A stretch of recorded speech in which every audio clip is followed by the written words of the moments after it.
चलिए इस ट्यूटोरियल में हम सीखते हैं कैसे गेट कंपोनेंट करते हैं, कैसे फाइंड ऑब्जेक्ट ऑफ टाइप करते हैं। मतलब कि हमें दूसरे ऑब्जेक्ट्स फाइंड करने हैं एक स्क्रिप्ट से, तो वो हम ऑब्जेक्ट कैसे फाइंड करते हैं।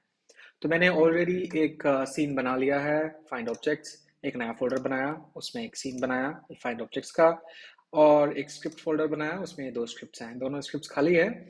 और मैंने ये सीन सेटअप कर दिया है। इसमें एक कैनवस है, उसमें एक बटन है चेंज कलर। उसके ऊपर अभी कोई लिस्नर नहीं है, खाली बटन है। और ये दो इमेजेस हैं, इनके ऊपर भी कोई स्क्रिप्ट या कुछ नहीं लगी है।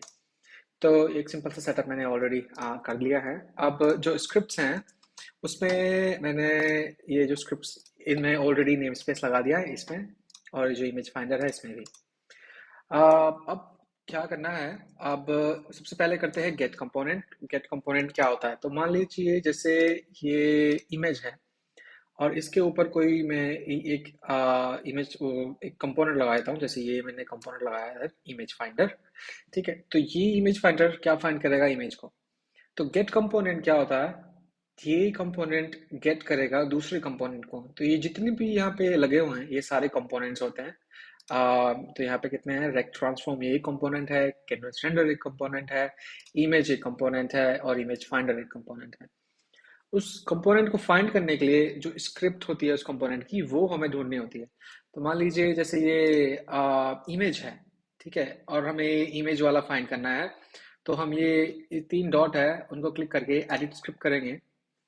तो ये देखिए ये स्क्रिप्ट खुल जाएगी, और ये इसका नाम है इमेज। तो ये हमें यूज करना होता है कि उसका नाम क्या है। कुछ कंपोनेंट्स में ये नहीं होता है, जैसे इसमें ये है ही नहीं।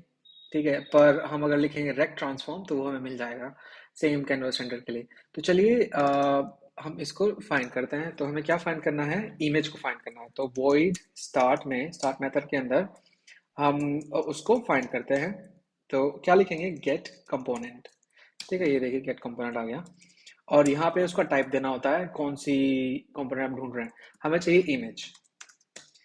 ये कंपोनेंट हमें ऐसे मिल गया, इसको हम स्टोर कर लेते हैं एक वेरिएबल में। तो इमेज टाइप का, और उसका नाम इमेज रख देता हूँ ये ऐसे।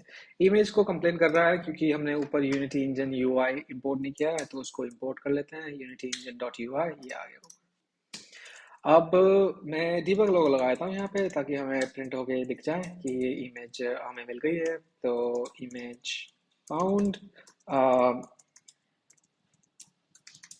और उसका जो नाम है वो हम लिख देते हैं यहाँ पे ऐसे। यहाँ पे डॉलर देना होगा क्योंकि मैं कर्ली ब्रैकेट्स यूज़ कर रहा हूँ। तो इमेज डॉट नेम ऐसे लिख देते हैं। तो चलिए इसको हमने इसके ऊपर लगाया है, और देखते हैं ये रन करेगा या नहीं, प्रिंट होगा या नहीं कुछ। तो देखिए प्रिंट हो गया है, इमेज फाउंड वन। अब अगर मैं इसको लगा देता हूँ जहाँ पे इमेज नहीं है, मान लीजिए मैं इवेंट सिस्टम के ऊपर इसको लगा देता हूँ, कोई भी एक दूसरा ऑब्जेक्ट है जहाँ पे मैंने ये लगाया है इसको। तो ये जब उसको फाइंड करने की कोशिश करेगा गेट कंपोनेंट, तो उसको नहीं मिलेगा, और वो उधर एरर देगा।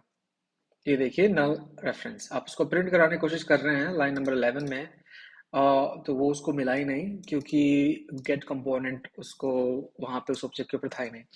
तो ऐसे गेट कंपोनेंट काम करता है कि आप सेम ऑब्जेक्ट के ऊपर से कोई दूसरा कंपोनेंट फाइंड कर रहे हैं, तो उसके लिए हम इसको यूज़ करते हैं। तो मैं इसको यहाँ से हटाता हूँ, और ये जो इमेज है इस वाले इमेज के ऊपर भी इसको हम लगा सकते हैं, ये इमेज फाइंडर यहाँ लगाया।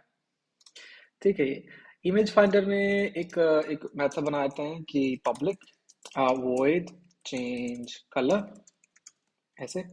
और कलर या तो आप पास कर सकते हैं, या आप यू नो ऐसे ही यहाँ पे डायरेक्टली चेंज भी कर सकते हैं। तो मैं क्या करता हूँ, इमेज कंपोनेंट हमें मिल गया है, इमेज कंपोनेंट अब इस मेथड में भी चाहिए। तो इस इमेज कंपोनेंट को मैं यहाँ पे ग्लोबल बना देता हूँ यहाँ ऊपर। तो यहाँ पे प्राइवेट और इमेज, और ये इमेज कंपोनेंट यहाँ पे ऊपर आ गया। और इसको फिर यहाँ से हटा देता हूँ, ये ऊपर इसको स्टोर कर लेगा इस वाले वेरिएबल के अंदर। अब यहाँ पे क्या करना है, ये जो इमेज है, इमेज इमेज का हमें क्या चेंज करना है, कलर। तो इमेज कलर, और ये उसको मैं कलर दे देता हूँ कलर डॉट रेड। तो ये उसका कलर चेंज हो जाएगा इमेज का। इसको हम यहाँ से भी कॉल कर सकते हैं। तो चलिए इसको टेस्ट करने के लिए अभी फिलहाल मैं यहीं से ही कॉल कर देता हूँ, तो देखते हैं उसका कलर चेंज हो रहा है या नहीं हो रहा है। चेंज कलर, और रन करते हैं। तो देखिए रेड कलर चेंज हो गया है, दोनों के ऊपर लगाया था, इसके ऊपर भी इसके ऊपर भी, तो दोनों का कलर चेंज हो गया रेड। ठीक है, तो इसको यहाँ से हटाते हैं, हमें यहाँ से इसको कॉल नहीं करना है, ये भी हमें मिल गया है। और अब हमें गेट कंपोनेंट के तो हमने सीख लिया है गेट कैसे करते हैं कंपोनेंट। अब हम देखते हैं फाइंड कैसे करते हैं कंपोनेंट को। तो एक और स्क्रिप्ट है कलर मैनेजर। ठीक है, इसको मैं ओपन करता हूँ और यहाँ पे इसके अंदर एक मेथड बनाता हूँ कि पब्लिक void change colors। ठीक है, जितने भी इमेजेस हैं हम उन सब का कलर चेंज कर रहे हैं ऐसे। तो यहाँ पे मुझे फाइंड करना है। अब मुझे फाइंड क्या करना है, मुझे ढूंढनी है कि जितने भी इमेजेस हैं यहाँ पे उन सबको ढूंढना है और उनका कलर चेंज करना है। तो ये सेम ऑब्जेक्ट के ऊपर नहीं लगेगी स्क्रिप्ट, मैं इसको एक अलग ऑब्जेक्ट के ऊपर लगाता हूँ। मान लीजिए अगर गेट कंपोनेंट करना है तो वो सेम ऑब्जेक्ट के ऊपर होगा। अगर स्क्रिप्ट सेम ऑब्जेक्ट के ऊपर नहीं है, दूसरे के ऊपर लगी है, तो हमें क्या यूज करना है, फाइंड ऑब्जेक्ट ऑफ टाइप। मतलब उसको वो इस पूरे सीन के अंदर ढूंढेगा यहाँ पे। तो ये है इसका नाम रख देता हूँ कलर मैनेजर ऐसे, और इसके ऊपर लगाता हूँ ये कलर मैनेजर वाली स्क्रिप्ट। ये ये तो एक्शंस में है, रिमूव करते हैं इसको, ये फाइंड ऑब्जेक्ट वाले देते हैं ये हमने स्क्रिप्ट दी। अब ये स्क्रिप्ट के अंदर मेथड है कि चेंज कलर। ठीक है, तो वो जो बटन है उस बटन को मैं बोलता हूँ कि उसको कॉल करे उस मेथड को। तो ये यहाँ से इस मेथड को कॉल कर देगा कलर को, चेंज कलर। ठीक है, अब इसको फाइंड करनी है ये दो इमेजेस। ठीक है, पर हमारे सीन के अंदर तो एक और इमेज है जो इसके इसके ऊपर भी लगी है बटन के, तो हमें ये वाली फाइंड नहीं करनी। तो ऐसा क्या है यूनिक उन दोनों में, उन दोनों में है कि ये जो मेथड है, ये क्लास है ये वाली, ये दोनों लगी हुई है, और वो ये वाली उसको फाइंड भी कर रही है इमेज को। तो हम क्या करेंगे, हम इस स्क्रिप्ट को फाइंड करेंगे, क्योंकि स्क्रिप्ट भी एक कंपोनेंट है। जैसे ये इमेज एक कंपोनेंट था, जो स्क्रिप्ट है वो भी एक कंपोनेंट है। तो इस इन दोनों स्क्रिप्ट्स को हम फाइंड करते हैं। ठीक है, तो क्या लिखेंगे, फाइंड ऑब्जेक्ट ऑफ टाइप। इससे क्या होगा, इससे वो एक ऑब्जेक्ट फाइंड करके देगा। चलिए पहले एक कोई टेस्ट करते हैं। तो और उसका स्क्रिप्ट का नाम क्या है, इमेज फाइंडर, ऐसे इसको फाइंड करेगा वो। और डायरेक्टली हम उसका मेथड भी कॉल कर देते हैं विदाउट स्टोरिंग इट। तो उसका लिखेंगे चेंज कलर, उसके अंदर है मेथड ये। और इमेज में हमने उसको कॉल नहीं किया था, इमेज फाइंडर में हम उसको अब कॉल नहीं कर रहे हैं यहाँ से, पहले जो कॉल हो रहा था। तो अब जब ये मेथड कॉल होगा चेंज कलर, तो वो एक इमेज फाइंड करके उसका कलर चेंज कर देगा। अब वो कौन सी फाइंड करेगा, ये तो रैंडमली है। ठीक है, वो हिरार्की में ऊपर से जाता है, तो पहले इमेज 1 का चेंज होना चाहिए, पर देखते हैं। तो ये देखिए उसने इमेज 2 का चेंज कर दिया। फिर से रन करते हैं, देखते हैं इस बार किसका चेंज करेगा। चेंज करता है फिर से इमेज 2 का, तो उसको जो पहले मिल रही है वो बस उसका कलर चेंज कर देता है। पर हमें दोनों का कलर चेंज करना है, तो हम क्या लिखेंगे यहाँ पे, फाइंड ऑब्जेक्ट्स ऐसे। तो हमें मल्टीपल ऑब्जेक्ट्स मिलेंगे, इसलिए इसने एरर देना शुरू कर दिया, क्योंकि अब उसको यहाँ पे एक लिस्ट मिल रही है। तो इसको हम स्टोर करते हैं कि जो हमें इमेज फाइंडर्स मिले हैं, तो वेयर फाइंडर्स ऐसे नाम कर देते हैं उसका ये। अब ये जो फाइंडर्स हमें मिले हैं, ये क्या रिटर्न कर रहा है, देखिए ये एक उसका एरे रिटर्न कर रहा है इमेज फाइंडर्स का। तो उसमें लूप लगाएंगे और सारे के सारे फाइंडर्स के जो मेथड्स हैं उनको हम कॉल करेंगे। तो लिख दीजिए यहाँ पे फॉर ईच, और जो फाइंडर्स हैं वेयर फाइंडर इन फाइंडर्स। इन फाइंडर्स के अंदर जितने भी फाइंडर हैं, इसको आप कुछ भी नाम दे सकते हैं, एफ पे लिख सकते हैं यहाँ पे। पर रीडिंग के लिए थोड़ा ठीक रहेगा, कोई दूसरा बंदा अगर आपके कोड को रीड करेगा तो वो यहाँ पे इजीली इसको रीड कर सकता है। अगर FABC ऐसे कुछ लिखा है तो थोड़ा डिफिकल्ट होता है रीड करना। तो फाइंडर डॉट चेंज कलर, तो ये अब चेंज कलर कर देगा दोनों ऑब्जेक्ट्स का। तो ऐसे आप फाइंड भी कर सकते हैं ऑब्जेक्ट्स को। तो ये देखिए, अब हम क्लिक करेंगे तो ये देखिए दोनों का कलर चेंज हो रहा है। ये एक तरीका है। अब और भी बहुत सारे मेथड्स हैं फाइंड करने के, जैसे कि एक हो गया गेट कंपोनेंट इन पेरेंट। ठीक है, तो अगर आप जिस स्क्रिप्ट जो है वो चाइल्ड है, और तो वो पेरेंट का ऑब्जेक्ट फाइंड कर सकती है। ठीक है, आप गेट कंपोनेंट इन चिल्ड्रन, आपको पेरेंट ऑब्जेक्ट के ऊपर स्क्रिप्ट लगी हुई है और आपको चिल्ड्रन के कंपोनेंट ढूंढने हैं। चलिए ये एक ट्राई करते हैं कि गेट कैसे करता है कंपोनेंट इन चिल्ड्रन। तो ये देखिए गेट कंपोनेंट इन चिल्ड्रन, मैं इस वाले को बंद कर देता हूँ, और हम क्या करेंगे, गेट कंपोनेंट इन चिल्ड्रन करेंगे। इसको मैं रहने देता हूँ इधर ही क्योंकि ये अलग काम कर रहा है। तो इसको हम थोड़ा दूसरा कुछ बनाते हैं इसके लिए। तो यहाँ पे क्या करते हैं, एक पब्लिक मेथड बनाते हैं, पब्लिक वॉइड। तो क्या कर सकते हैं, हमें चिल्ड्रन में कुछ चाहिए। तो मान लीजिए मैं इसके अंदर एक नया ऑब्जेक्ट बनाता हूँ। ठीक है, इसका नाम रख देता हूँ मैं क्यूब 1। ठीक है, ऐसे, और ये इसके अंदर डाल दिया मैंने। अभी इसका चाइल्ड हो गया तो फाइंड हो जाएगा इस चिल्ड्रन में।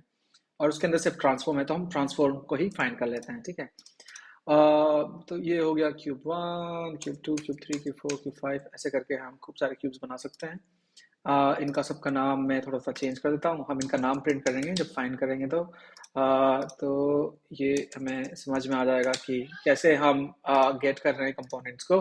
तो लेट्स सी, फोर्थ और ये पांचवा, ये हो गया 5। अब हमें इसके अंदर ये जो क्यूब्स हैं सारे फाइंड करने हैं। उसमें से क्या फाइंड करना है, ये जो ट्रांसफॉर्म कंपोनेंट लगा हुआ है। कोई स्किप भी लगा सकते हैं, उसको भी फाइंड कर सकते हैं, पर इजीली ये ट्रांसफॉर्म लगा हुआ है तो हम इसको ही फाइंड कर लेंगे। तो क्या करते हैं, void public void find transforms, ऐसे करके नाम रख देते हैं इसका, ट्रांसफॉर्म्स। और यहाँ पे क्या करेंगे कि where trans इक्वल्स टू, तो क्या करना है यहाँ पे, गेट कंपोनेंट इन चिल्ड्रन, ये। और अगर आपको कंपोनेंट्स चाहिए तो ऐसा लगाना होगा, तो सारे मुझे चाहिए, उसका नाम क्या रखेंगे हम, ट्रांसफॉर्म। ठीक है, तो ये सारे के सारे ट्रांसफॉर्म मिल जाएंगे। और फिर क्या करना है, उसको, उनका बस नाम प्रिंट कर देते हैं फॉर लूप लगा के। तो फॉर ईच, और जितने भी मुझे ट्रांसफॉर्म मिले हैं, ट्रांस, इसका नाम मैं ट्रांसफॉर्म्स ही चेंज करता हूँ, ट्रांसफॉर्म्स। और जितने भी ट्रांस एंड ट्रांसफॉर्म्स में मिलेंगे, ये ऐसे, उनका मैं नाम प्रिंट कर देता हूँ। तो debug.log, और यहाँ पे ऐसे करके ये, और नेम, और इसमें लगा देता हूँ ट्रांस डॉट नेम। ठीक है, तो ये मेथड भी कॉल करते हैं, इसको भी हम जब चेंज कलर कर रहे हैं, चेंज कलर हो जाएगा, और साथ में इस मेथड को भी हम यहाँ पे कॉल कर देते हैं ताकि ये वाला भी एग्जीक्यूट हो जाए। तो फाइंड ट्रांसफॉर्म्स भी ये कॉल हो जाएगा। तो चलिए इसको टेस्ट करते हैं, सेव करते हैं सीन और रन करते हैं। अब जैसे मैं क्लिक करूँगा कलर भी चेंज होगा, और ये यहाँ पे इसके गेट कंपोनेंट इन चिल्ड्रन भी हो जाएंगे। तो ये देखिए, ये सारे आ गए हैं, 1 2 3 4 5। और जो पेरेंट ऑब्जेक्ट है वो, उसने उसको भी फाइंड किया क्योंकि यहाँ पे भी एक ट्रांसफॉर्म है। तो वो यहाँ से लेके, पेरेंट से लेके जितने भी चिल्ड्रन है वहाँ पे सबको ही फाइंड करता है।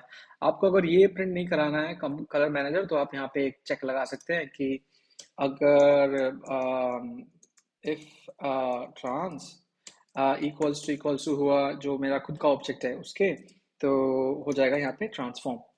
सो जो ट्रांसफॉर्म है वो आ, ये इसी ऑब्जेक्ट का ट्रांसफॉर्म है।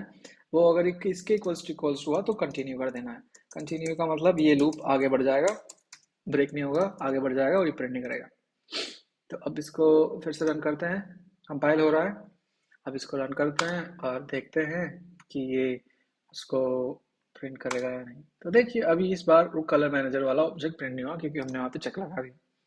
तो ऐसे आप गेट कर सकते हैं कंपोनेंट, सेम ऑब्जेक्ट के ऊपर अगर लगा हुआ है तो आप फाइंड कर सकते हैं, अगर दूसरे ऑब्जेक्ट ढूंढने हैं तो, जैसे हम नहीं ढूंढे। और आप चिल्ड्रन के अंदर से भी ऑब्जेक्ट्स को ढूंढ के उनके ऊपर ऑपरेशंस कर सकते हैं। तो ये बहुत ही इंपॉर्टेंट है यूनिटी के अंदर, ये यूनिटी का फीचर है, गेट कंपोनेंट करना, फाइंड ऑब्जेक्ट करना, ये सब।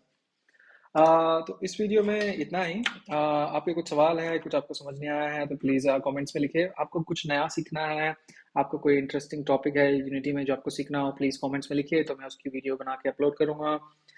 ये सोर्स कोड गिटहब पे अपलोड है, आप वहाँ से डाउनलोड कर सकते हैं, लिंक डिस्क्रिप्शन में है।